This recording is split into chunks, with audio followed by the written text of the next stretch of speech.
اگر تم ان بڑے گناہوں سے بچتے رہو گے جس سے تم کو منع کیا گیا ہے تو ہم تمہارے چھوٹے گناہ معاف کر دیں گے اور تمہیں عزت والی جگہ جنت میں داخل کریں گے۔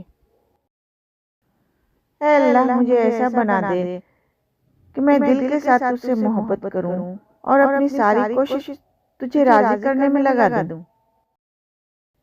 10 گناہ گار عورتیں، بے پردہ عورت، احسان جتلانے والی، تیز زبان والی، شوہر کی نافرمان، دین کا مذاق اڑانے والی، غیبت کرنے والی، چغل خور، بال کھول کر چلنے والی، ہر وقت موت مانگنے والی، بلا ضرورت گھر سے نکلنے والی۔ سکھ اور دکھ اپنی تقدیر سے ملتے ہیں، امیری اور غریبی کا اس سے کوئی لینا دینا نہیں۔ رونے والے عالیشان محلوں میں بھی روتے ہیں اور جن کی قسمت میں خوشیاں ہوں وہ جھوپڑی میں بھی ہنستے ہیں۔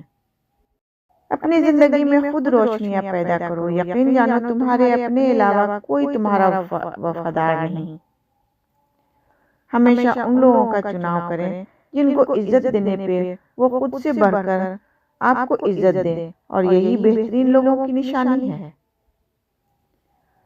سمندر بہت بڑا ہے لیکن ہم اتنا ہی پانی لے سکتے ہیں جتنا ہمارے ہاتھ میں آتا ہے، اسی طرح اللہ کی رحمتیں لامحدود ہیں لیکن ہم اتنا ہی پاتے ہیں جتنا ہمارا ایمان و یقین ہوتا ہے۔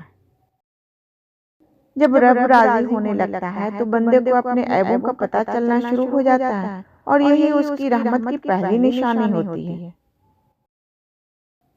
اپنا اسٹیٹس اور ڈی پی ایسی رکھیں کہ کل رب کے حضور شرمندہ نہ ہونا پڑے۔ ہمارے جھگڑے اس لیے بھی ختم نہیں ہوتے کیونکہ ہم جھگڑوں کو جھگڑوں سے ہی ختم کرنے کی کوشش کرتے ہیں۔ ہر انسان اپنی جگہ کسی نہ کسی کو کچھ سکھا رہا ہوتا ہے، اس لیے کوشش کریں کہ لوگ آپ سے بہترین عمل ہی سیکھیں، بدترین نہ سیکھیں، خیر سیکھیں، شر نہ سیکھیں، بھلائی سیکھیں، برائی نہ سیکھیں۔ روز محشر ہم میں سے ہر ایک کو جواب دہ ہونا ہے۔